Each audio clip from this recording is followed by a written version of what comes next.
Swastiastu.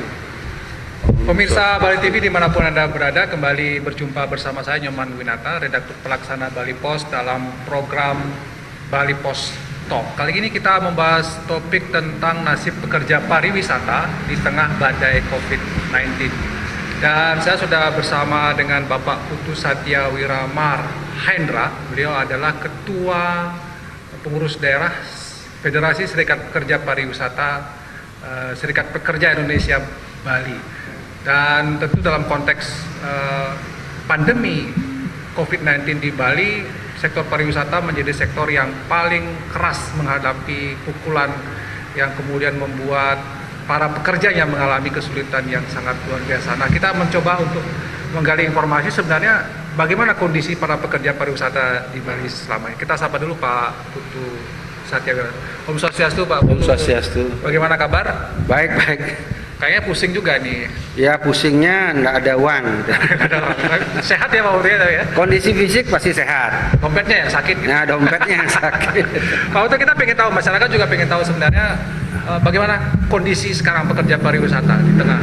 Karena kita juga melihat sudah banyak hotel yang tutup, restoran, dan mungkin tidak ada tamu lagi di Bali, tidak ada wisatawan. Apa sebenarnya yang terjadi pada pekerja pariwisata kita, Pak Putu? Yang terjadi sebetulnya kita bisa bagi menjadi dua bagian, karena kami hanya berada pada sisi untuk anggota, ya. Nah, sehingga kami jelaskan bahwa apa yang menjadi masalah bagi teman-teman pekerja pariwisata itu adalah mereka yang tidak bergabung di dalam serikat pekerja pariwisata. Ya. Nah, artinya ada teman-teman yang mengalami nasib mungkin lebih dulu daripada kami yang berserikat. Contoh misalnya ketika kasus ini mulai bergulir di bulan Februari 2020, teman-teman yang bekerja dengan market Cina atau Tiongkok itu sudah lebih dulu dirumahkan atau diputus hubungan kerjanya karena mereka diikat dengan statusnya sebagai pekerja kontrak. Nah, hal ini juga tidak bisa kami ketahui secara pasti karena mereka tidak menjadi anggota serikat pekerja. Tapi kalau kira-kira dari jumlahnya berapa ini sampai tidak punya data yang pasti, tapi kalau Pak Putu mungkin bisa memperkirakan yang katakanlah yang tidak ikut serikat pekerja pariwisata ini yang sudah menganggur sejak bulan Februari yang lalu. Kalau saya lihat dari data BPS, tenaga kerja pariwisata yang ada di Provinsi Bali ini mendekati 500.000 orang. Itu jumlahnya lebih daripada setengahnya ya sudah tidak bekerja. Sudah bisa entah mereka ribu berarti. Ya, ratusan ribu bisa. Sudah pulang kampung, sudah mencari usaha lain untuk bisa dipakai menyambung hidup. Ya. Kenapa? Karena secara tidak langsung kita bisa dapatkan data dari teman-teman kebetulan yang menyewakan tempat kosnya. Tempat kos sudah tidak ada isinya, diisi oleh pekerja-pekerja pariwisata. Kemudian dari segi spending money-nya, warung-warung yang dulu buka melayani pekerja pariwisata sudah mulai menutup diri karena sudah yakin bahwa tidak akan ada pembeli. Gitu. Kemudian ketika hari sudah mulai malam, ya rumah makan malam pun juga sudah mulai mengurangi jam operasionalnya. Ya, toko-toko usaha toko kecil-kecilan modern juga sudah mulai mengurangi jam bukanya. Ini kan menjadi bagian daripada dampak bahwa Bali yang digerakkan oleh sektor pariwisata yang hidup daripada para pekerja pariwisatanya di samping pengusaha, itu otomatis akan memberikan dampak yang sangat besar terhadap perekonomian Bali. Nah, sehingga kalau ditanya keakuratan data, ya kami hanya bisa menyatakan keakuratan datanya dari jumlah anggota yang kami miliki. Baik. Berarti gitu. Kalau ada misalnya yang menanyakan, Pak, berapa sih data persisnya tenaga kerja di sektor pariwisata ini yang menganggur? atau bukan mau yang katakanlah tidak bekerja lagi karena dampak COVID ini, yang ikut serikat ini ada datanya Pak Putu ya? Ada datanya. Ya, mungkin itu yang mungkin bisa. Kalau bisa, karena kami di Provinsi Bali jumlahnya hampir 11.000. Secara nyata kita bagi mereka menjadi beberapa kelompok, bahwa ada yang sudah dirumahkan tanpa gaji, ada juga yang dirumahkan tetapi masih dapat upah dengan sistem 15 hari kerja, 15 hari tidak. Atau juga ada juga yang diberikan masih upah tapi posisinya kena potongan 25%, ada juga yang kena potongan 20%, ada juga yang kena potongan 10%, ada juga yang masih diberikan upah penuh. Nah, kenapa hal ini bisa terjadi? Satu, karena serikat pekerja itu berpartner tidak dengan pengusaha yang sama. Jadi mereka punya kemampuan pengusaha yang beda-beda kemampuan ekonominya. Jadi yang mujur ya ada yang tetap bekerja dapat upah penuh. Jadi kalau yang tidak mujur malah ada yang tidak dapat upah sama sekali gitu loh. Tapi mulai bulan April ini dari jumlah 11.000 anggota kami yang posisinya dirumahkan secara bergantian, misalnya ada yang kerja 4 hari, 2 harinya ada yang kerja 4 hari, kemudian 2 harinya libur, ada yang juga liburnya 3 hari, ya kerjanya 3 hari. Nah, jadi ini juga bervariasi ya. Tetapi yang paling penting sebetulnya bagi kami, bagaimana kami di Federasi Serikat Pekerja Pariwisata berharap apa yang kita hadapi sekarang jangan ada pernah pihak yang merasa lebih menderita dari satu sama lain. Jangan merasa lebih menderita. Karena kita semua sama-sama menderita, itu masalahnya. Ya. Nah, sehingga mari kita cari solusi bersama-sama. Pekerja tidak mungkin akan membuat keputusan yang menyebabkan perusahaannya semakin terpuruk, tidak mungkin. Tetapi akan lebih elegan, akan lebih indah kalau kita bisa berkomunikasi. Ya, berdialoglah. Jangan pengusaha itu alergi. Nah, inilah yang terjadi di perusahaan-perusahaan yang tidak ada serikat pekerjanya. Ya. Jadi, tapi kalau misalnya dari data tadi yang Pak Putu sampaikan itu, kondisinya kalau mungkin kita kategorikan lebih banyak yang apa ya? Yang memprihatinkan sekali, karena memang sama sekali dia tidak dapat gaji lagi, tidak bekerja lagi, kemudian ada yang gajinya setengah, dan yang mana yang lebih banyak, Pak? Banyak yang tidak dapat gaji lagi atau yang masih bekerja dapat gaji? Kalau dari informasi yang kami dapatkan lebih banyak yang masih punya gaji.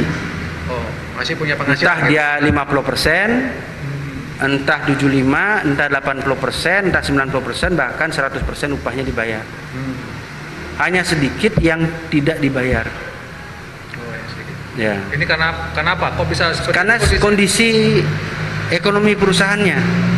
Contoh misalnya, kita kan belum lepas dari Gunung Agung. Ya, apa Gunung Agung ya? Ya. Sekarang posisi perusahaan-perusahaan yang belum survive dari Gunung Agung ini kan pasti akan mengalami kesulitan lagi. Nah, di sini mungkin pengusaha akan menyampaikan dengan baik kepada pekerjanya, dan ketika pekerjanya melihat bahwa mereka harus bersama-sama menanggung hal ini, saya yakin nggak ada masalah. Tapi yang kami sesalkan, kalau perusahaannya itu mampu malah tidak memberikan upah dan memanfaatkan kejadian ini untuk tidak membayar upah, malah memanfaatkan kejadian ini untuk mem-PHK pekerjanya. Ini yang sangat kami sayangkan. Ya memang ada persoalan yang dilematis, Pak Putu. Tapi kalau kita kembali ke soal pekerja pariwisata yang karena kita tahu kan Bali ini sangat digerakkan. Banyak orang yang bekerja di pariwisata dan tidak langsung juga bekerja di pariwisata, tapi kalau pariwisata ini jatuh, ini juga akan berakibat pada mereka juga yang tidak bekerja. Nah, sebenarnya dari federasi ada semacam ini tidak? Ini kondisinya memang harus kita terima begini atau ada unsur-unsur lain yang kemudian membuat pariwisata kita ini kok memang tidak lagi bisa digerakkan, atau memang harus begini kondisinya kalau menurut Pak Putu? Kalau kita di pekerja sih sebetulnya dengan pengalaman yang berbeda, perang Teluk 12, bom 12 gitu misalnya, Gunung Agung, itu kan dibandingkan dengan COVID ini kan kasusnya sangat berbeda karena ini mendunia. Yang kedua, kami melihat karena ini mendunia dan belum ada negara yang punya strategi yang jitu sebagai contoh untuk menangani kasus ini, tentu semuanya menjadi sistemnya uji coba. Nah, uji cobanya kemana? Ya ke rakyat. Bagaimana cara penanggulangannya? Contoh misalnya dari segi orang yang sakitlah sesungguhnya harus pakai masker. Tapi menjadi semua orang mesti pakai masker. Orang yang kondisi kesehatannya flu, pilek, bersin, demam, sesak, kemudian radang tenggorokan, ya, paru-paru, ya, itu mestinya dalam situasi ini untuk tidak dianjurkan bekerja. Tapi sering sekali masyarakat karena jenuh di rumah, akhirnya mereka bekerja. Nah, tanpa disadari kan ini menularkan. Nah, tapi juga ada sebagian masyarakat yang merasa ini tidak kena dampaknya. Jadi dari segi faktor komunikasi pun menurut kami kita sudah punya masalah. Ya.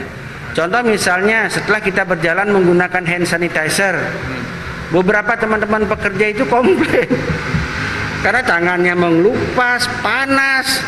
Karena setiap saat pakai hand sanitizer, setiap saat pakai hand sanitizer gitu loh. Tangannya malah rusak. Tangannya rusak gitu loh. Padahal sebetulnya ada dokter yang menyarankan cukup pakai sabun cuci, sabun mandi, udah selesai. Kuman itu akan hilang. Nah, virus itu akan hilang. Nah, dari segi sini saja kita melihat biasnya menjadi kemana-mana jadinya, Pak. Gitu. Biasanya kemana-mana. Ya. Orang juga takut bepergian. Tapi kalau Pak Putu melihat ini yang paling luar biasa dampaknya bagi pariwisata Bali ya. Kalau ada bom perang Teluk, bom Bali 1-2, kemudian ada SARS, dan terakhir Gunung Agung, ini yang paling luar biasa dampaknya. Sangat-sangat luar biasa. Karena kenapa? Artinya selama Pak Putu menjadi ketua serikat pekerja belum pernah mengalami kondisi seperti sekarang ini. Belum pernah, dan kita semua ya kalau boleh ya lebih sering berdoa mohon pada Tuhan Yang Maha Esa agar kita bisa keluar dari masalah ini secepatnya. Ya. Akhirnya emang ya hanya berdoa. Gitu, ya, karena kenapa? Karena kalau kita di awal saja sudah berbeda pemahaman soal cara menangani kasus ini. Di masyarakat misalnya begini, ada yang tidak ingin kasus ini dibesar-besarkan. Ada juga yang ingin dibesarkan karena rakyat butuh fakta.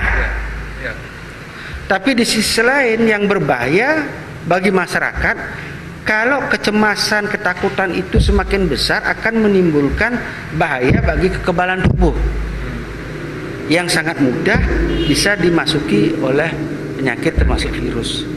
Di sini saja kita sudah terbagi berbagai macam kelompok, gitu loh. Kelompok dan pandangan yang berbeda-beda. Gitu. Jadi artinya sebenarnya kalau Pak Putu melihat kita semua kebingungan ya sepertinya ya. Kalau saya lihat, kalau kita mau jujur ya, bagi saya pribadi sudah jelas kebingungan. Kebingungan ya. Gitu loh. Kebingungan yang kemudian akhirnya memukul ekonomi. Oke, kita bicara dampak ekonominya sekarang Pak Putu terhadap pekerja pariwisata. Kalau ini kan kita nggak tahu kapan ikan akan selesai. Sepertinya bayangan kita tidak berharap, tapi sepertinya akan semakin memburuk ke depan nih. Tentu pengusaha juga punya pengusaha pariwisata punya batas kemampuan menalangi ini gitu. Ketika tamu atau wisatawan tidak akan datang lagi berbulan-bulan ke Bali, kemungkinan besar ini yang sekarang masih digaji tidak akan digaji lagi. Next bulan depan. Apa penyikapan kira-kira nanti? Jadi apakah akan beralih profesi atau seperti apa Pak Putu? Punya ini? Ini yang susah Pak Ade. Susah sekali. Susah, mau mikirkannya susah juga. Gitu. Ya, karena kenapa? Karena teman-teman rata berprofesi tunggal, hanya sebagai pekerja. Contoh misalnya kalau kita kan membagi pekerja itu dengan kemampuan ekonomi 3. Satu periuk nasi hanya bekerja di perusahaan. Ya. Yang bekerja di perusahaan terus punya usaha sampingan. Yang ketiga bekerja di perusahaan, punya usaha sampingan, punya warisan. Punya warisan. Ya, ya kan? Ya, yang itu jarang. Ya ini jumlah yang paling kecil. Paling kecil ya. Nah, yang nomor 2 ini awalnya senyum-senyum Pak. Masih bisa. Januari, Februari masih senyum. Ya. Tapi ketika usaha sampingannya kos-kosan, udah mulai Pak, saya pulang kampung, udah tutup hotelnya. Nah, kan udah mulai dia hilang 1.700.000, hilang 1 juta, hilang kan banyak hilang nih. Yang kedua, usaha sampingannya antar jemput murid, udah hilang. Murid diliburkan, udah hilang. Bisnis laundry, punya bisnis sampingan laundry juga berkurang omsetnya. Yang punya warung kecil-kecilan. Juga dagang nasi. Kemarin saya keliling Pak, hampir semua tempat makan favorit itu sekarang tamu walk in itu berkurang. Yang makan di warung itu, di rumah makan itu. Sekarang lebih banyak Grab, GoFood itu ngantri. Gara-gara Covid ini ya? Ya gara-gara Covid ini. Berarti sebenarnya kalau ditanya apa yang akan dilakukan oleh pekerja pariwisata ketika kondisi semakin memburuk? Belum tahu juga Pak. Kita pada posisi wait and see dan selalu berharap ini cepat berlalu. Gitu. Cepat berlalu itu aja. Karena untuk mencari lapangan pekerjaan baru kita juga bingung karena semuanya terdampak. Ya, melamar pekerjaan lain nggak ada lowongan. Sudah nggak mungkin. Contoh misalnya kalau kita bilang mohon maaf nih buruh bangunan, kuli bangunan bilang terdampak, pasti terdampak. Mau jadi kuli bangunan juga susah. Iya. Jadi kan ini juga kita sampaikan bahwa yang terpenting sebetulnya kalau menurut kami di Serikat Pekerja karena masalahnya di komunikasi, ini Pak, di komunikasi. Kan ada namanya evaluasi, Pak. Kenapa kita tidak melakukan evaluasi terhadap langkah-langkah yang sudah kita jalankan? Dengan mengambil perbandingan negara-negara yang statnya sama untuk mencari solusi bagaimana mengatasi virus COVID-19 ini. Kenapa? Contoh misalnya kalau murid berbulan-bulan tidak sekolah, apa jadinya kualitas pendidikan kita? Belum lagi ujian tidak ada. Sedangkan mereka kondisinya sehat-sehat saja. Jangan-jangan mudah-mudahan tidak terjadi saking lamanya libur mereka malah jadi sakit. Itu. Ya, Pak Putu, mungkin kalau ini kan kondisi sekali lagi kita tidak tahu kapan akan berakhir gitu ya.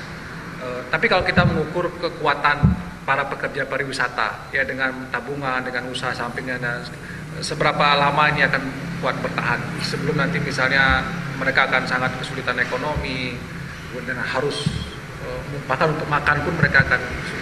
Pak Putu punya perkiraan waktu nggak sampai kapan ini bertahan? Kalau saya melihat paling lama daya tahannya kalau mereka yang satu periuk nasi ini, satu tempat bekerja saja, itu saja, nggak lebih dari sebulan. Kalau sudah sampai sebulan seperti ini mereka akan menjerit-jerit. Ya mereka harus mengencangkan ikat pinggangnya sekencang-kencangnya. Ya mungkin menunya nasi putih, garam, ya minyak, ya. Jadi menunya sudah harus mulai ini.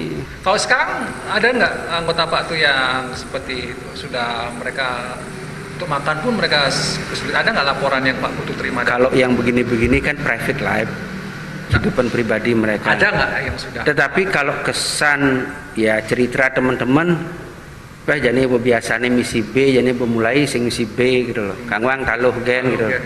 Ya, ini kan sudah menjadi percakapan teman-teman gitu loh. Entah benar dan tidak kita kan nggak tahu karena yang tahu pasti kan mereka sendiri gitu loh. Nah, sehingga ini juga dipikirkan kalau nanti rakyat memakan makanan yang semakin turun gizi dan nutrisinya, secara kesehatan kan ini juga berbahaya. Sakit lagi nanti. Iya. Makanya kita tidak ingin kalau solusi penyelesaian COVID ini terlalu berdampak kepada sektor ekonomi. Nah, dilemanya di situ. Ya. Jadi ekonomi itu harus dibuat bergerak gitu loh. Ya, ya. Contoh misalnya gini, kalau kami dari pekerja, kita pengen sebetulnya ada nggak keberanian kita mendeklar mengikuti Jepang yang adem-adem aja, tenang-tenang aja, Korea tenang-tenang saja walaupun ada mereka tangani kasuistik itu misalnya.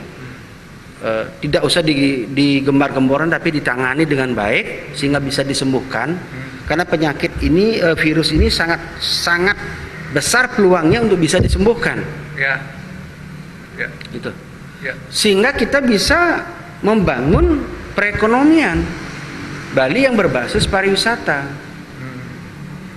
Gini Pak Putu, Pak Putu punya gini nggak cerita di negara lain gitu ya, yang pariwisatanya masih jalan dalam kondisi pandemi COVID-19, ada nggak Pak Putu yang? Saya tidak mendapatkan data seperti itu, tetapi ini omongan kita di kalangan pekerja. Karena kan Bali bergantung pada pariwisata, pesaing. Singapura Airlines, Thai Airways, kemudian Malaysian. Kita bergantung pada saudara kita di selatan, ada Australia. Ya. Di utara ada Cina, Jepang, Korea, Taiwan, Hong Kong itu misalnya. Kalau kita berpikir di sini dan kita bisa sama-sama, karena kan pariwisata itu ada 3 hal yang dibutuhkan, Pak. Ya. Keamanan, kenyamanan, pencitraan. Citra ya. Yang sedang masalah ini di sini citranya. Kita sudah bikin pariwisata itu horor gitu. Maka tidak hanya di Bali ya Pak Putu, jadi hampir seluruh dunia seperti itu. Iya, makanya sekarang kita punya keberanian enggak? Karena orang berpikir udah daripada membahayakan diri kita, semua pekerjaan bahaya kok. Iya kan? Oke. Ya sekarang kita kasih contoh yang nyata. Saya dapat informasi orang yang meninggal karena malaria, DB, karena kanker lebih tinggi daripada COVID gitu ya. Daripada COVID. Oke.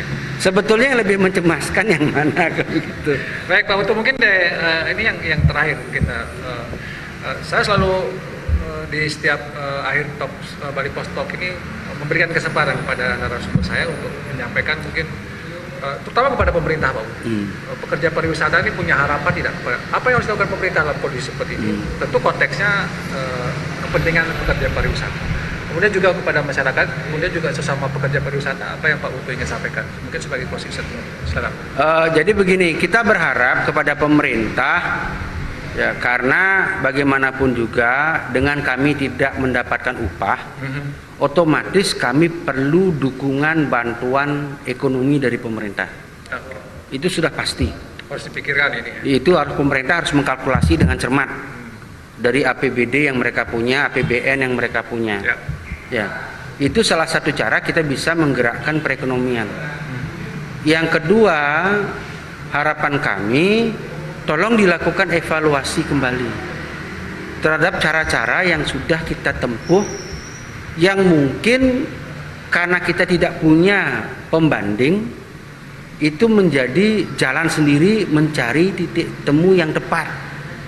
Padahal kita sudah tahu ada beberapa langkah yang mungkin tidak tepat, tapi kita tetap jalankan. Gitu loh. Kemudian yang paling penting, bagaimana kita memberikan rasa aman, rasa nyaman, dan pencitraan terhadap pariwisata ini dengan mengurangi ketegangan, kecemasan yang kita miliki. Ya. Contoh misalnya dengan media sosial yang tidak bisa dikontrol oleh pemerintah ini, ya, sudah jelas-jelas beritanya hoak, tetapi kita kerajingan juga menyebarkan hoaknya gitu loh. Jadi ketakutan. Akhirnya tanpa disadari itu terjadi ketakutan. Ya. Nah, ketakutan ini kan juga bisa menurunkan kekebalan tubuh. Ya. Nah, sehingga himbauan kami untuk cepat bisa keluar dari COVID-19 ini yang peluangnya sembuh sangat tinggi, di atas 90%. Ya, mari kita ikuti saja instruksi pemerintah, jaga jarak, jangan salaman, jangan tipu kondisi kesehatan. Ya, kalau sudah tahu sakit, batuk, bersin, jangan ngumpul dengan teman-teman yang sehat. Isolasi diri sendiri. Iya, isolasi diri sendiri. Jangan karena kita takut tertular, kita mengisolasi seluruh keluarga kita gitu loh. Ya. Akhirnya ekonomi kan tidak bergerak. Baik. Gitu loh. Ekonomi tidak bergerak. Akhirnya semua susah gitu. Ya. Semua susah. Akhirnya bukan mati karena COVID, tapi karena tidak bisa makan. Gitu. Ya, contoh misalnya yang kita guyonan ini Ya, sedikit Pak. ya. Kalau kita ngitung jarak 1 meter, Ya. saya nggak bisa boncengan dengan istri saya. Kan harus ditambahkan panjangannya kan. Ya. Udah. Mobil pun harus dirubah tempat duduknya. Iya, iya. Iya kan? Iya, betul. Jadi ini yang perlu, jadi saya titip kepada Bali Pos dan Bali TV, Ya. Pemerintah harus bisa secepatnya untuk menghitung dana Baik. yang dibutuhkan oleh rakyat Ya.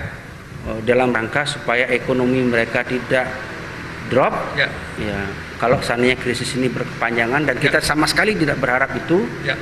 Bisa segera disiapkan solusi. Ya, gitu ya, Pak. Ya. jadi Baik. kita juga harus berani berkomunikasi. Ya. Dan saya informasikan satu nih, mudah-mudahan ini Ya. teman-teman yang di laut, Ya. anak buah kapal Ya, ABK ya. yang biasa nyari ikan di laut Ya. dengan kapal berbendera Jepang, itu masih membutuhkan tenaga pelaut dari Bali, dari seluruh Indonesia. Ada kesempatan lagi. Tetapi masalahnya tidak ada yang bisa menerbangkan ke Jepang karena Garuda tidak terbang. Ya, baik. Itu loh. Ini informasi tambahan. Ya, jadi Baik. sudah ada kejadian. Baik. Gitu. Oke. Jadi ini yang bisa kami sampaikan. Ya. Mudah-mudahan bisa memberikan manfaat, Baik. dan kami berharap mari kita jauhkan diri dari kepanikan dan kekhawatiran yang berlebih-lebihan. Baik. Dan tumbuhkan optimisme bahwa kita bisa survive dari kejadian ini. Baik. Terima kasih Pak Putu. Saya Sama-sama. kira optimisme yang sama juga harus kita tetap Ya. gaungkan.